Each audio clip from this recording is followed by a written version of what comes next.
There's the word conscience, which we use to refer to that little voice that when you steal the hot cross bun, that was someone else's. I'm just trying to make this Easter relevant, folks. I mean, maybe the Easter egg. When you take your children's Easter eggs, I shouldn't confess this because I didn't expect to confess to that sin, but maybe my conscience is pricked this morning.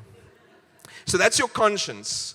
Your conscience is when you do something wrong, you know you've done something wrong and it pricks your heart. But there's this other idea, which is our consciousness, which is our general sense of ourselves.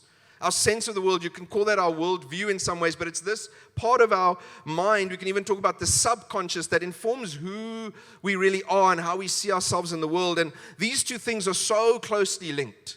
It's almost impossible. In fact, in the Bible, in the New Testament, they're often used interchangeably. Otherwise, would they not have ceased to be offered, since the worshippers, having once been cleansed, would no longer have any consciousness of sin? That word in the Greek there is the same word that is used many other times in the New Testament for conscience. But here he uses specifically for this consciousness of sin.